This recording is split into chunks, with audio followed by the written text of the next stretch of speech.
창세기 42장. 야곱이 이집트에 곡식이 있다는 이야기를 듣고 자기 아들들에게 말했습니다. 왜 가만히 앉아서 서로 얼굴만 쳐다보고 있느냐? 듣자니 이집트에는 곡식이 있다고 한다.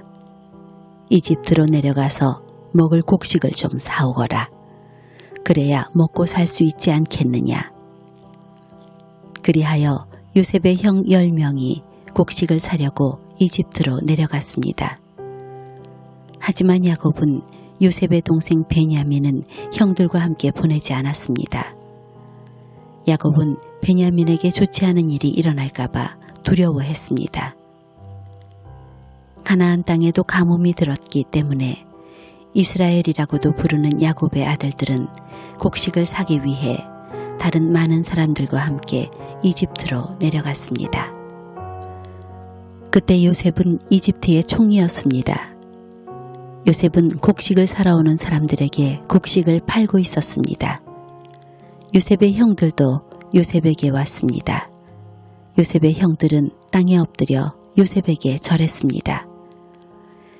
요셉은 그들을 보자마자 그들이 자기의 형들이라는 것을 알았습니다. 그러나 요셉은 모르는 채 하였습니다. 요셉이 쌀쌀한 말투로 물어보았습니다. 너희들은 어디에서 왔느냐? 형들이 대답했습니다. 우리는 가나안 땅에서 먹을 것을 사려고 왔습니다. 요셉은 그들이 자기 형들이라는 것을 알았지만 그들은 요셉을 알아보지 못했습니다. 요셉은 형들이 자기에게 절하는 꿈을 꾼 것이 생각났습니다. 요셉이 형들에게 말했습니다. 너희들은 정탐꾼이다. 너희들은 이 나라의 약점을 알아내려고 왔다. 그러자 요셉의 형들이 요셉에게 말했습니다. 내 주여, 그렇지 않습니다. 당신의 종인 우리는 먹을 것을 사러 왔을 뿐입니다. 우리는 모두 한 아버지의 아들입니다. 우리는 정탐꾼이 아닙니다. 우리는 정직한 사람입니다. 그러자 요셉이 그들에게 말했습니다. 아니다. 너희들은 이 나라의 약점을 알아내려고 왔다. 그들이 말했습니다. 우리는 12형제 중 10명입니다. 우리는 한 아버지의 아들입니다. 우리는 가나안 땅에 살고 있습니다. 우리의 막내 동생은 지금 그곳에 우리 아버지와 함께 있습니다. 그리고 우리의 다른 동생은 없어졌습니다. 요셉이 그들에게 말했습니다. 내 말이 틀림없다. 너희는 정탐꾼이다. 그러나 너희들 말이 거짓말이 아니라는 것을 증명할 기회를 주겠다. 살아계신 파라오께 맹세하지만 너희의 막내 동생이 여기에 오기 전까지 너희는 이곳을 떠나지 못한다. 너희들 중 한 명이 가서 너희 동생을 데리고 오너라. 나머지는 여기 감옥에 갇혀 있어야 한다. 너희의 말이 옳은지 두고 봐야겠다.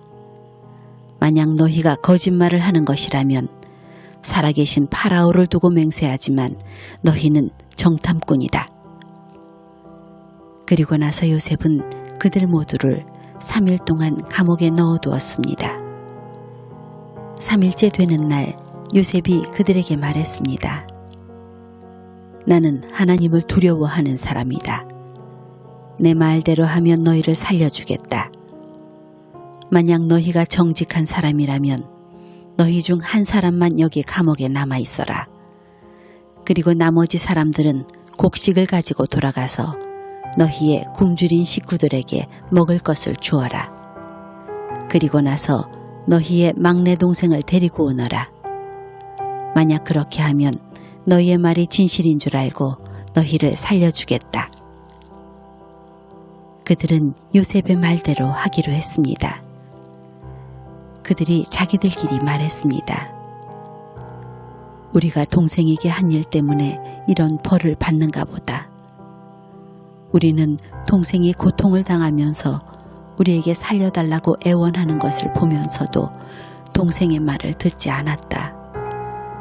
그래서 우리가 지금 이런 고통을 당하는 것이다. 그러자 르우벤이 그들에게 말했습니다. 내가 그 아이를 해치지 말라고 하지 않았느냐? 그런데도 너희는 내 말을 듣지 않았다. 그 아이에게 한 일 때문에 우리가 지금 이런 벌을 받고 있는 것이다. 요셉은 자기 형들에게 말할 때 통역하는 사람을 통해서 말을 했습니다. 그래서 형들은 요셉이 자기들끼리 하는 말을 알아들을 거라고 생각하지 못했습니다. 요셉은 형들이 있는 곳에서 나와 울었습니다. 그리고 얼마 있다가 다시 돌아와 형들에게 말했습니다. 요셉은 시므온을 붙잡아 다른 형들이 보는 앞에서 시므온을 묶었습니다. 요셉은 종들에게 자기 형들의 가방에 곡식을 가득 채우라고 말했습니다. 그리고 곡식을 사기 위해 가지고 온 돈도 다 돌려주고 집으로 돌아가는 동안에 필요한 물건들도 넣어주라고 명령했습니다. 종들은 요셉이 하라는 대로 했습니다. 그리하여 요셉의 형들은 곡식을 나귀에 싣고 길을 떠났습니다. 하룻밤을 머문 곳에서 형들 중 한 명이 나귀에게 먹이를 주려고 자루를 열었더니 자루 안에 돈이 있는 것이 보였습니다. 그 사람이 다른 형제들에게 말했습니다. 곡식을 사려고 낸 돈이 여기 자루에 그대로 있다. 형들은 매우 놀라면서 자기들끼리 하나님께서 우리를 어떻게 하시려고 이런 일을 하셨는가 하고 말했습니다. 형들이 가나안 땅에 있던 자기 아버지 야곱에게 돌아갔습니다.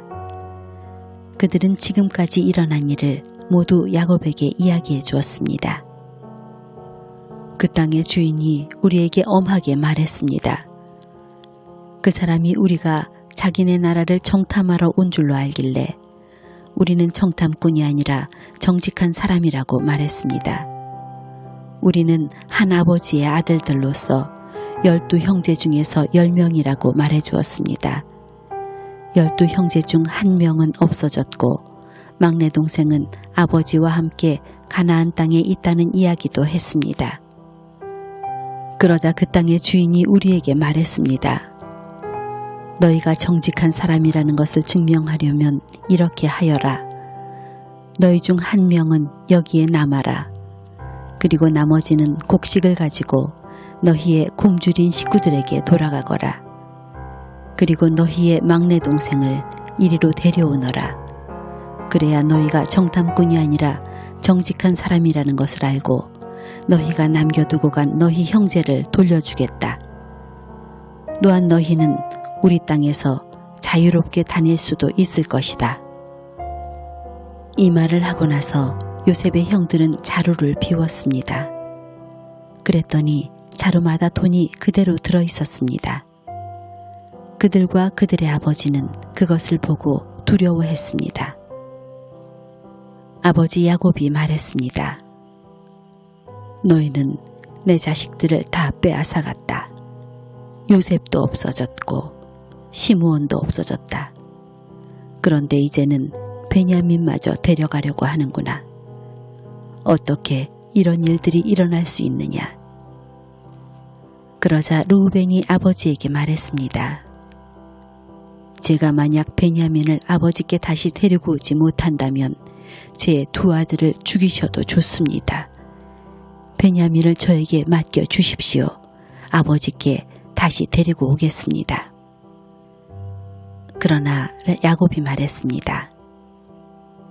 베냐민을 너희와 함께 보낼 수 없다. 베냐민의 형은 죽었다. 이제 베냐민은 내 아내 라헬이 남긴 마지막 아들이다. 베냐민이 이집트로 가는 동안 어떤 끔찍한 일이 일어날지 모른다. 그렇게 되면 나는 죽는 날까지 슬퍼하게 될 것이다.